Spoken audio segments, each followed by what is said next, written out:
All right, folks, here we are again. So I have our bridge that we've modeled from last time. Let's go ahead and take a look at the number of bodies in here. We're going to do some vine element analysis simulations on this thing, and that means we're going to have to kind of trick Fusion a little bit, which is, I think, kind of fun, but, you know, maybe I'm the weird one. So to do that, we need this all to be a single body, right? So we're going to go ahead and open up bodies over here.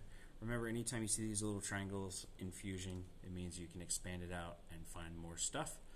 And if I hold down the Shift key and I click the top one and the bottom one, it's going to select all these items. I have a tool that allows me to combine stuff into a single body. It's the Combine tool. It's right above Modify. And if I go ahead and click that and hit OK, it's going to move everything under a single body, which is great. Now we do need to still make a couple more modifications to this bridge. The way that we attach forces and constraints in the simulation toolbox is through faces, and we're not set up the way we need to be for that. So what we're going to do is kind of rotate and pan to the bottom down here. Remember, if you hold your Shift key down and you hold your mouse wheel down like it's a button, when you move your mouse around, it will move this thing, right? The other option you have is up here on the view cube. You can just select your angles. Either one works, right? So what I'm going to do is hover over the bottom edge here. You can see how everything kind of gets a little bit lighter around the edge. And I can click it. It turns blue. That means it's highlighted. And now I can go ahead and create a sketch. So I'm going to add a little rectangular face here on this corner. And I'm going to move it somewhere down here. I'm not going to worry about getting on this line or being perfect, because I'm going to use some of my tools. So the first one I'm going to do is I'm going to use my coincident tool. I'm going to snap this point and then that line, and you'll see that those worked great. That same trick doesn't work here. I need to use a different tool. We're going to go find our collinear tool. That means the lines are the same, right? Collinear, if I click this blue line and this line right here, they should snap together, and you can see that I have a really nice looking box right here, exactly where I want it. Now, I could go down to the bottom and draw that box again. It would take almost no time, but it's a good point for us to practice something as well. So I'm going to turn my origin back on, and then what I'm going to do is I'm going to hit my mirror tool, and the object I want to mirror are these lines that I just made. I'm going to go ahead and capture this back line as well. And this little smidge right here. So you can see that I've got all four sides of that box copied. And then I get to select a line so to mirror everything about. So I'm going to go ahead and click in here, and I'm going to click this little origin line. What I should be left with is this down here. It looks right. Yep, I've got both of those there. Go ahead and turn that origin off because I really dislike looking at it. I don't know why, but I do. Now I can go ahead and hit Finish Sketch, and I can use my Extrude tool, and I'm going to click both of those boxes. Both of those boxes are going to be extruded up just a tiny amount. I would just want like 1/1000th of an inch, so that would be 0.001. Now these want to default to new body. I'm going to go ahead and join them, actually. I want this all to be one body, remember? So I'm going to do that. You can see that they've all been added there. I've got these two new faces. This is going to be where we attach our bridge to what we digitally simulate is the table, okay? So when we do our test, we basically hang a bucket from this road deck here. So let's go ahead and click that road deck. You can see that I've got it highlighted. I might need to pull it around to make sure that I've got just it, and I do. I'm going to go ahead and create sketch here, and I'm just going to put a shape in here. In reality, I think we can use a square. I think that'll be fine. But we're going to use this center rectangle.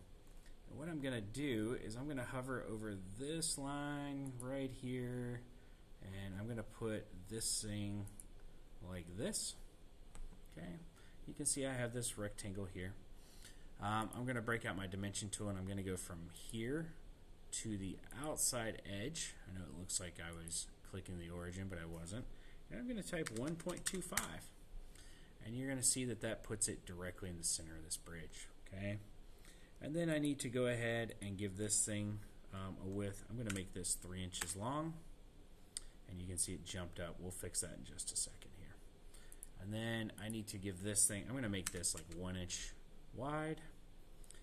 And then I'm going to break out a new tool. I'm going to use my horizontal vertical. I'm going to click this origin, and then I'm going to, the center of that, and then I'm going to click the origin, and that's going to snap in there. So this is going to be roughly the same proportions as our testing device. So that's going to be what's pressing down on your bridge. Go ahead and hit Finish Sketch. And I can do the same sort of thing here where I extrude it up 1/1000 of an inch. So, okay. Oh, that one was a new body. Let me go back into it, edit that feature, and change it to a join.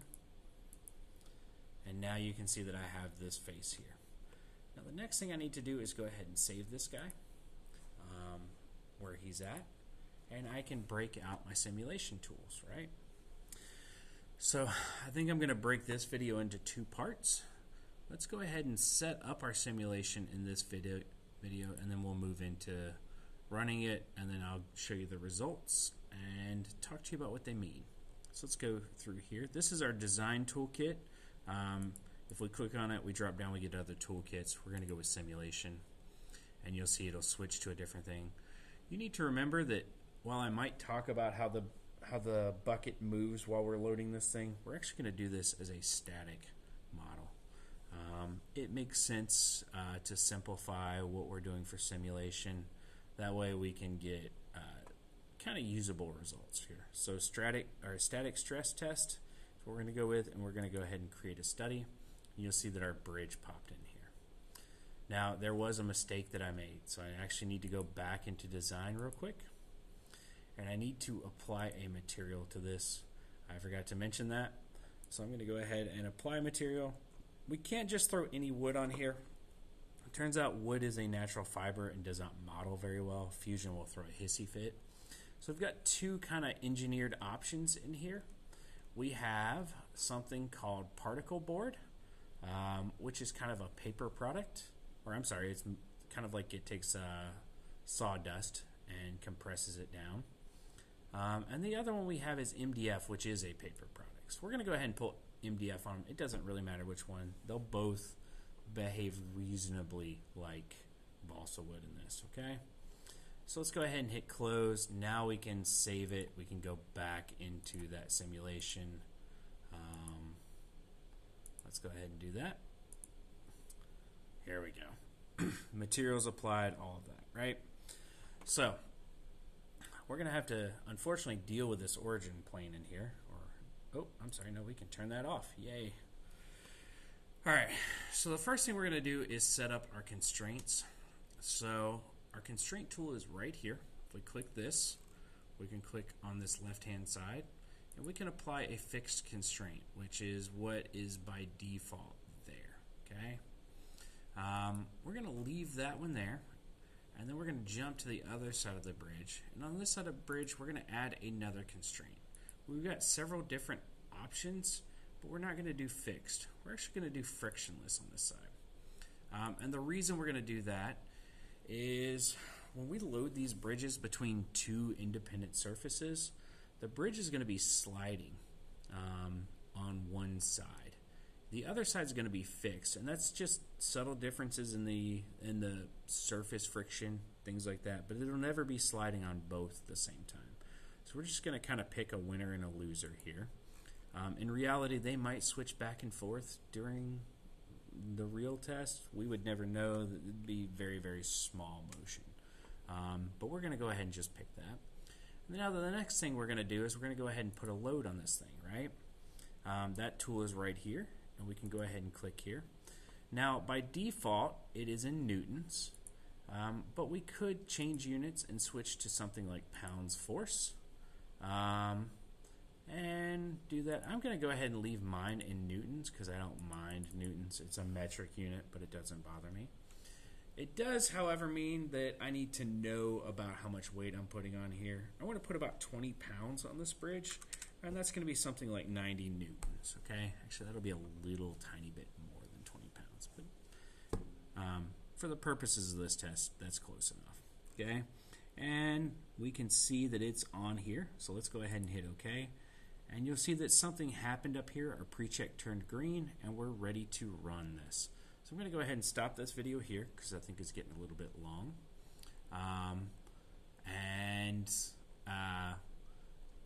And we'll go ahead and start it on the other one, right?